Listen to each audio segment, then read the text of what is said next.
Здравствуйте, это ток-шоу «Точка опоры» на телеканале ТНВ Татарстан. Это экспертная площадка, где мы говорим о ситуации с коронавирусом. Тема сегодняшнего разговора с нашими экспертами – это новые штаммы вируса. Эпидемия COVID-19 похожа, скорее всего, наверное, на гонку вооружений, когда самое продвинутое поколение коронавирусов борется с самым продвинутым поколением людей. Противники используют все новые и новые виды вооружений. Люди в кратчайшие сроки изобретают вакцину. Но вирус изобретает в кратчайшие сроки, изобретает способы ухода от этой защиты. И вот у нас сейчас третий раунд в самом разгаре. Вот пока нет ощущения, что мы выигрываем. Вот каковы шансы на победу в этой гонке вооружений сегодня мы обсуждаем с нашими экспертами. Я с удовольствием их представляю. Айнагуль Жалдошевна Баилиева, заведующая кафедрой анестезиологии и реаниматологии медицины катастроф Казанского государственного медуниверситета, главный внештатный специалист, анестезиолог-реаниматолог Министерства здравоохранения Республики Татарстан, а еще доктор медицинских наук, профессор, заслуженный врач Республики Татарстан. Рада вас видеть. Добрый вечер. Здравствуйте. С нами сегодня Халид Сабанович Хаиртынов. Благодарю вас, что еще раз вы выступаете экспертом в нашей программе. Главный внештатный специалист по инфекционным болезням Министерства здравоохранения Республики Татарстан, доктор медицинских наук Хайрлы Кич. И Милюша Асхатовна Замалеева, кандидат медицинских наук, пресс-секретарь управления Роспотребнадзора по Республике Татарстан. Добрый вечер. Добрый вечер. Я напоминаю всем нашим зрителям, что мы работаем в прямом эфире. Телефон нашей студии 554-56-10. Вы можете задать свои вопросы нашим экспертам.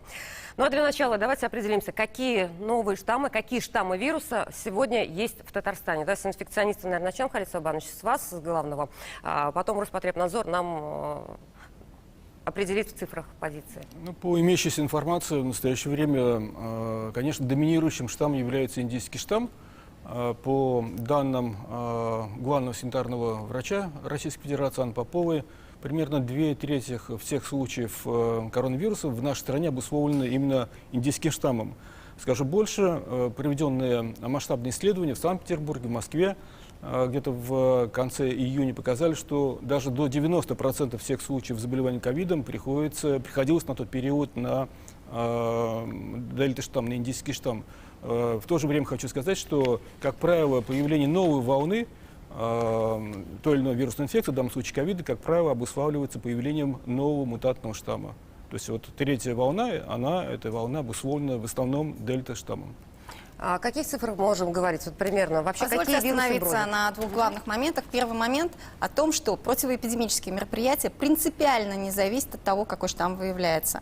Они ровно такие же, как мы работали год назад. Это первый момент. Второй момент. Всемирная организация здравоохранения еще в сентябре прошлого года отметила так называемую инфодемию. Это не только фейки и ложная информация, которая касается новой коронавирусной инфекции, но это переизбыток любой информации на эту тему. И вот, в принципе, то, что мы обсуждаем, какие штаммы приходят, какие могут быть, даем прогнозы и так далее, это немножко сродни новостей с инфодемичным оттенком. Объясню почему. На сегодня существует специфическая профилактика новой коронавирусной инфекции. Это вакцинация. Она сегодня доступна любому татарстанцу старше 18 лет. Для этого, для тех, кто не вакцинирован, нужно выбрать тот участок, тот способ, который ему подходит, ту дату, когда он готов вакцинироваться. И существуют неспецифические меры профилактики. Это обязательно соблюдение масочного режима, это соблюдение социальной дистанции там, где это позволяет, и гигиена рук. Существуют другие неспецифические методы профилактики. Это здоровый образ жизни, рациональное питание, рациональный режим труда и отдыха, полноценное питание, физическая активность, пребывание на свежем воздухе. Теперь по поводу вашего вопроса. В Республике Татарстан 32 британских штамма, 83 индийских штамма. Всего 115 находок. Вот, насколько я понимаю, британский штамм практически не меняется. Цифры меняются. Цифры прирастает за счет индийского только штамма. по дельте. Я так понимаю, вот как такое вообще возможно, как новый штамм может быть в 2 раза заразнее губительный, чем предыдущая версия, и вот с какими симптомами мы сталкиваемся? Айнагуль Жалдошевна. Работая в отделении реанимации, видя пациентов самых тяжелых, я тоже могу, наверное, сказать, что мы видим дыхательную недостаточность и не видим определенного штамма за этим. Поражение легких происходит при определенных условиях. Поражение легких происходит у пациентов, у которых есть тяжелые сопутствующие заболевания. Это характеризовало все-таки первую волну. В последующем мы видим более молодых пациентов. О чем это говорит? Это говорит о том, что, наверное, вирус становится в какой-то мере сильнее и поражает более здоровый организм. Поражая легкие, поражая их более 90%, да, когда пациент вынужден находиться только на 100% кислороде. И доля молодых, вот, зависимых от кислорода, у нас вырастает в отделениях реанимации. Более того, если мы в первую волну практически не видели заражения беременных женщин, то во вторую, третью волну мы видим все больше и больше. И остается только лишь одно – это иммунитет, это прививка. Потому что, на самом деле, глядя на компьютерную томографию пациентов, получивших прививку и заболевших, а есть такие пациенты, их мало, но они есть, это все равно ограниченные очаги. Их видно сразу, их можно отличить. А вот это безграничное разрастание по всей области легких очагов, это говорит о том, что организм не может ответить иммунитетом, не может дать иммунный, положительный, адекватный, адаптированный ответ ни в первую волну болезни, ни во вторую, потому что поражение легких происходит во второй стадии болезни. Да, первая стадия происходит незаметно, человек температурит, у него болит горло, и он может даже и не обращаться к медикам. Но коварство этой болезни в том, что именно вот вторая фаза, легочная фаза, наступает крайне быстро. И вот это наступление через 1,5-2 дня, ухудшение состояния этих пациентов в первую волну мы не видели. За пару дней очень большое поражение. Поэтому, конечно же, мы как реаниматологи, как люди, стоящие, скажем так, у смертельных уже тяжелых пациентов, которых, наверное, уже невозможно спасти, говорим о том, что как важна вакцина, как важно прививаться, как важно адекватно реагировать на происходящее. Халид Сабанович, вот в чем отличие, в чем коварность, наверное, дельты, нового штамма? Симптоматика, может быть, отличается? Потому что говорят, что сейчас обоняние практически, ну, то, что мы слышим, да, от своих знакомых, родных, обоняние практически не пропадает, появляется насморк первым делом. Человек подозревает, что у него просто ОРВИ, начинает вести обычную жизнь. Так это или не так? Как меняется симптоматика и как развивается действительно болезнь? Сколько быстро? Во-первых, хотел сказать, что вот много сейчас говорят, и тем наша передача посвящена мутациям коронавируса. Но мутации, они происходят постоянно, они происходят ежедневно, и мутациям рознь. Большинство мутаций, они не меняют ни клинику, ни эпидемиологию. Вот, и Всемирная организация здравоохранения такие мутации классифицирует как просто мутацию, представляющую интерес. А вот второй тип мутаций, которые вызывают озабоченность, это те мутации, которые могут повлиять на эпидемиологию. То есть вирус может стать более заразным. Это случилось и с британским штаммом, это случилось и с индийским штаммом. Но самое опасное то, что мутированные штаммы могут повлиять на клинику. Айнак Гульжадошина сказал уже, что третья волна ковида, которая ассоциируется с дельта-штаммом, с индийским штаммом, она характеризуется тем, что инфекция помолодела. То есть если даже полгода назад все-таки доминировали среди заболевших люди более старшего возраста, пожилые, то сейчас мы видим очень много людей среднего возраста, молодых людей. Вот, и, к сожалению, заболевания у них нередко протекают в тяжелой форме. К сожалению, бывают неблагоприятные исходы. Вот. И вот эта вторая группа мутаций, они получили название, как я уже сказал, мутация, вызывающая озабоченность.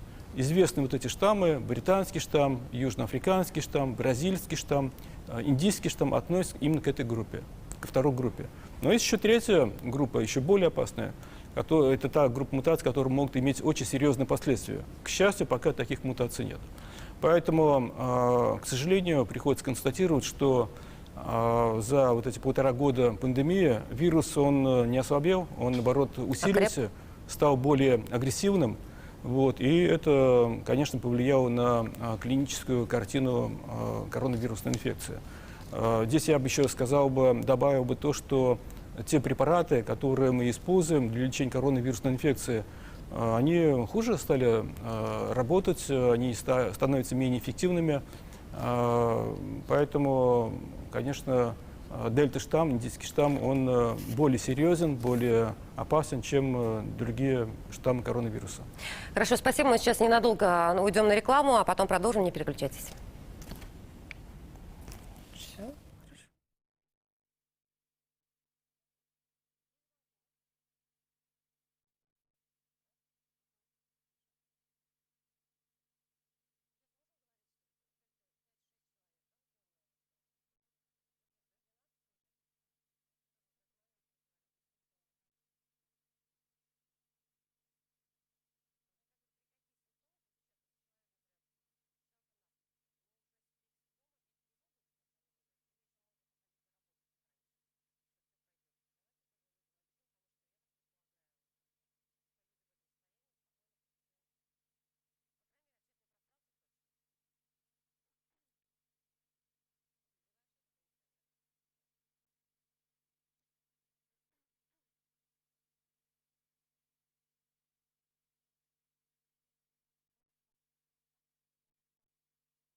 Мы продолжаем программу «Точка опоры» и разговариваем сегодня о новых штаммах вируса. Вот сейчас мы говорили о том, что вирус стал коварнее, вирус поражает молодых. Раньше говорили о том, что когда уханьский штамм, наверное, да, британский, что человек может заразить 2-3 человека в окружении. Сегодня о каких масштабах поражения? Поэтому на одного больного приходится до 12 контактных. То есть противоэпидемические мероприятия разворачиваются в больший круг контактов. То есть сейчас все это напоминает, как ветрянка в садике, да? Болеет вся группа, я правильно понимаю, Халид Сабанович? Ну, я бы здесь сказал бы все-таки, что два момента очень важны. Конечно, заболеваемость, когда растет, здесь ничего хорошего нет, но есть другой аспект, это летальность, это смертность. И третья волна, что показала? Что вот, суточная летальность, смертность от коронавирусной инфекции, она была выше, чем во второй даже волну. То есть более 800 случаев за сутки количество смертельных случаев было. Поэтому это, конечно, нас волнует, это нас беспокоит. И это тот показатель, который всегда волнует организаторов здравоохранения, чтобы предпринять какие-то активные действия лечебного характера, либо профилактического характера, в данном случае мы говорим про вакцинацию, для того, чтобы уменьшить вот эти показатели смертности, показатели летальности. То есть нам нужно увеличивать планку популяционного иммунитета, я правильно понимаю? Мы приходим Да, совершенно верно вы говорите, поскольку справиться с пандемией коронавирусной инфекции можно только двумя путями, об этом уже много говорилось. Либо человек переболеет с неизвестным прогнозом и исходом, даже если человек поправится, возможно, отдаленные последствия, постковидный синдром, о котором много говорится. Вот. Либо второй путь преодоления ковида – это вакцинация, более безопасный, поэтому другого, к сожалению, третьего пути не существует. Поддержу коллегу, вакцинация – это цивилизованный способ вернуться до ковидной жизни без ограничений. Ну вот опять, многие говорят, что вакцина не работает, сомневаются в эффективности и так далее. Вот как по поводу дельты, какой можно дать ответ вот в этой ситуации? То есть насколько действительно эффективно защищает вакцина? Вот сейчас Айна Желдашевна уже сказала примерно, что мы видим непривитых в реанимации. Вот насколько действительно существует защита насколько вакцины защищают?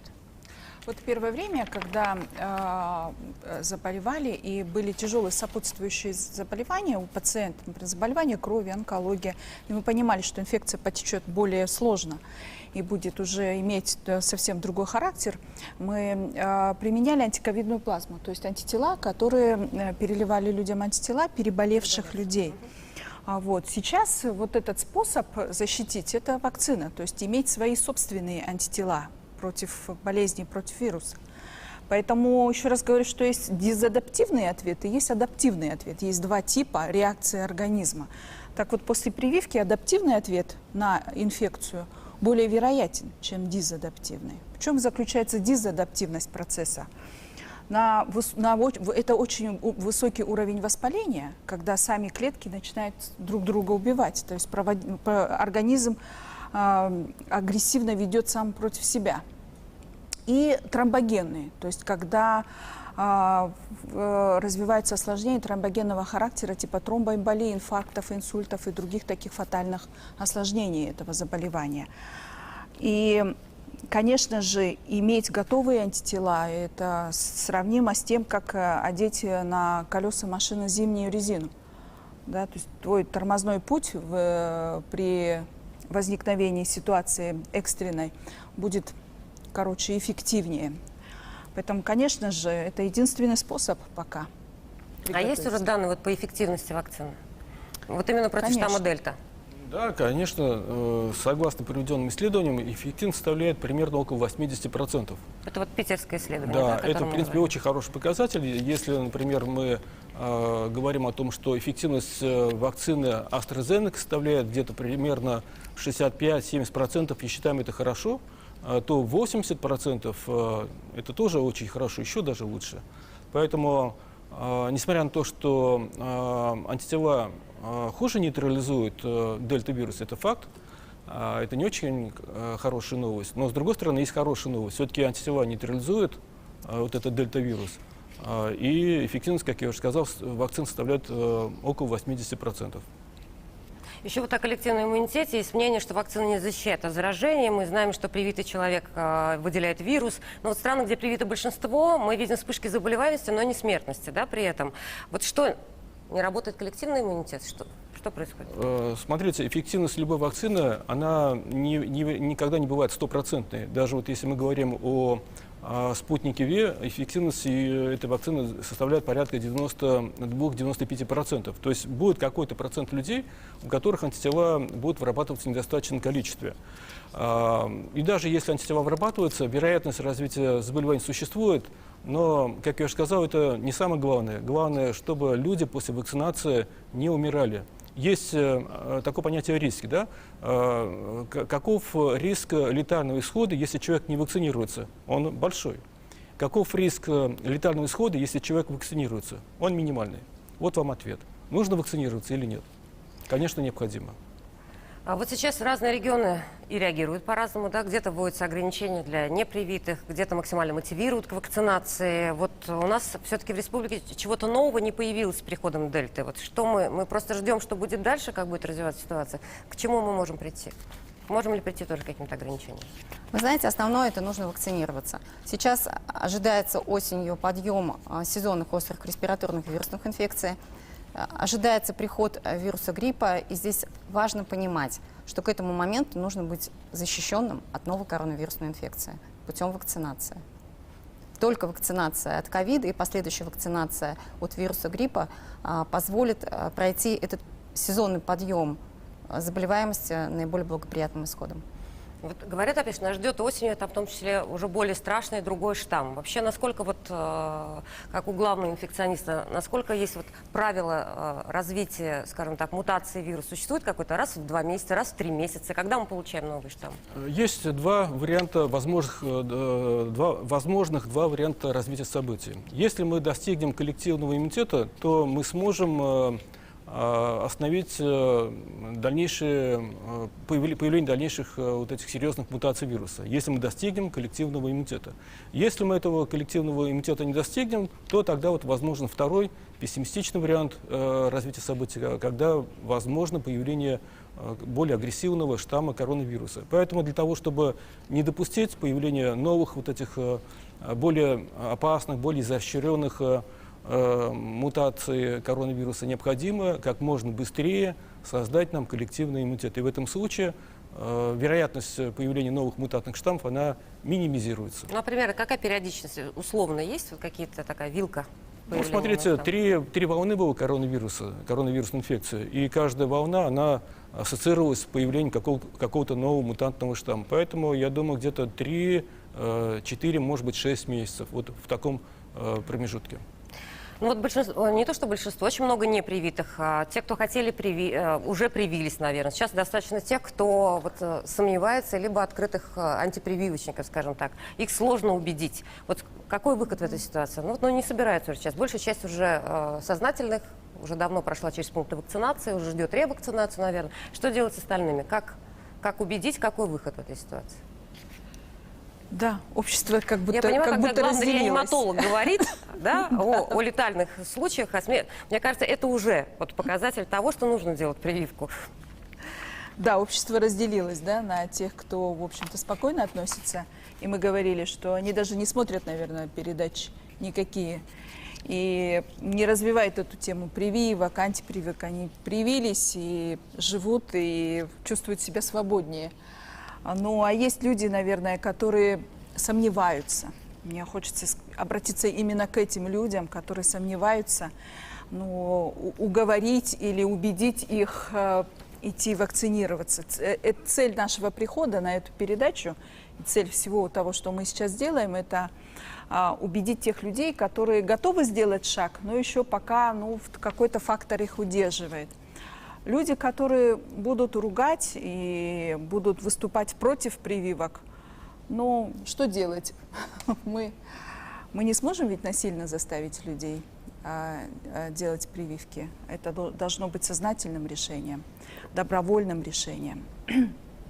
Вот Будем ждать. Да, ну вот если бы у вас была возможность сейчас сказать несколько слов и вот убедить, каким бы примером, что бы вы рассказали, чтобы убедить? Вот что вы рассказываете своим? Ну, своим личным примером, что, например, я привилась. в декабре, я не болела. У меня есть антитела. Я хожу каждый день в отделение реанимации, конечно же, одев защитный костюм к пациентам. И моя личная безопасность тоже мне нужна. И я думаю, что я не болею, потому что я привилась.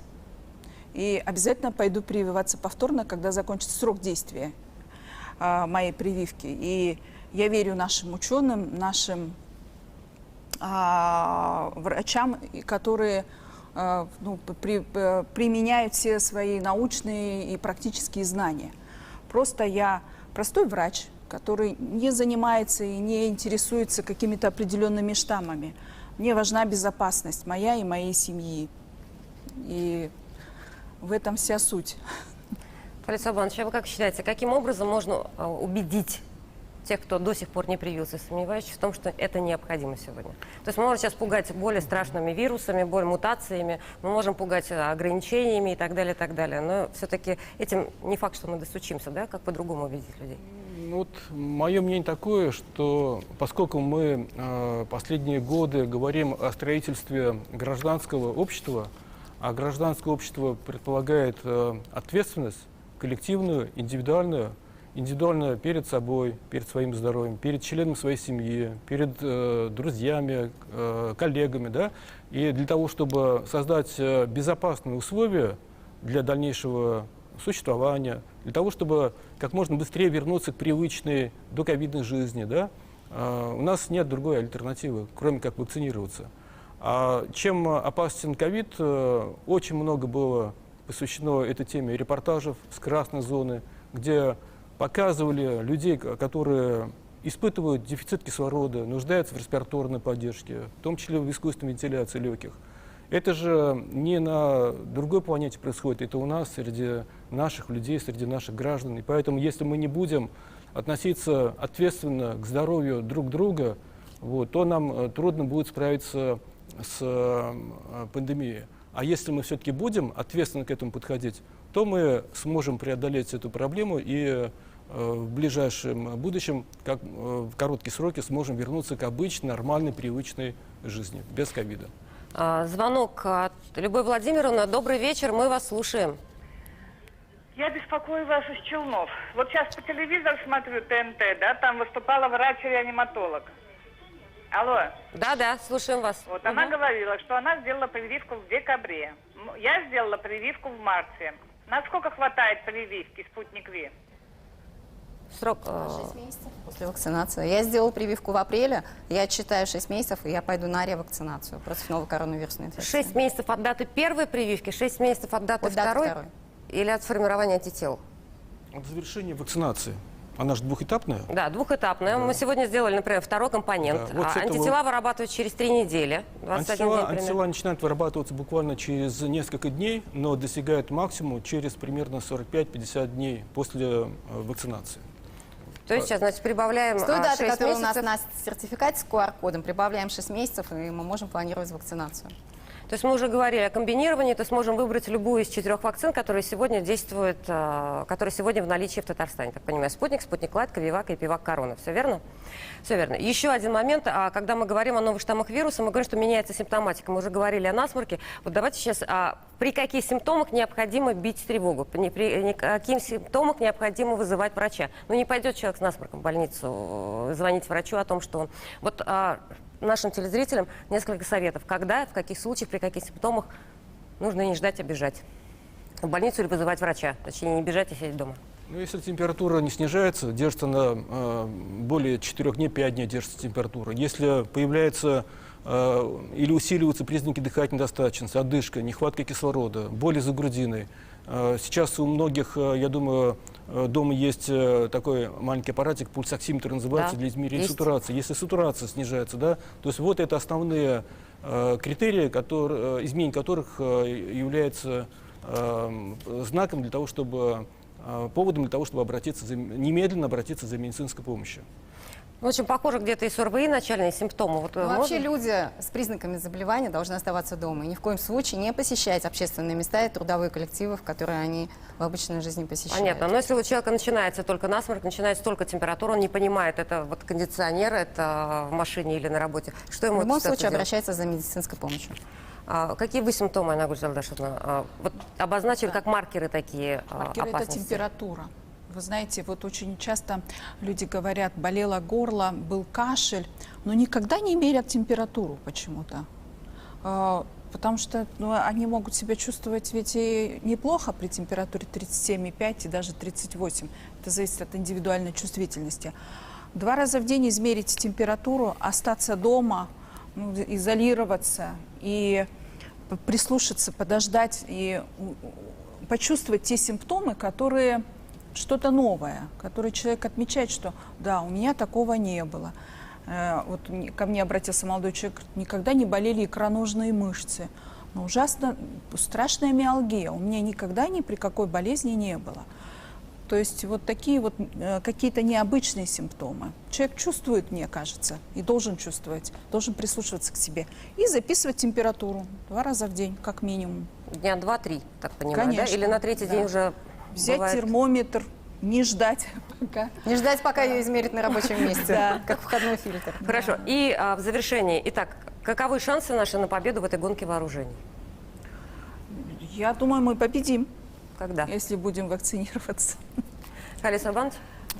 Как только мы достигнем коллективного иммунитета, у меня нет никаких сомнений, что мы его достигнем, мы справимся с коронавирусной инфекцией. Призываю невакцинированных, вакцинируйтесь. Только так мы можем вернуться к обычной жизни без ограничений. Спасибо всем экспертам, спасибо зрителям. Много было звонков. Это была «Точка опоры». Завтра мы с вами будем говорить о мифах и фейках о ковиде. Всего доброго, до свидания, было интересно. Все.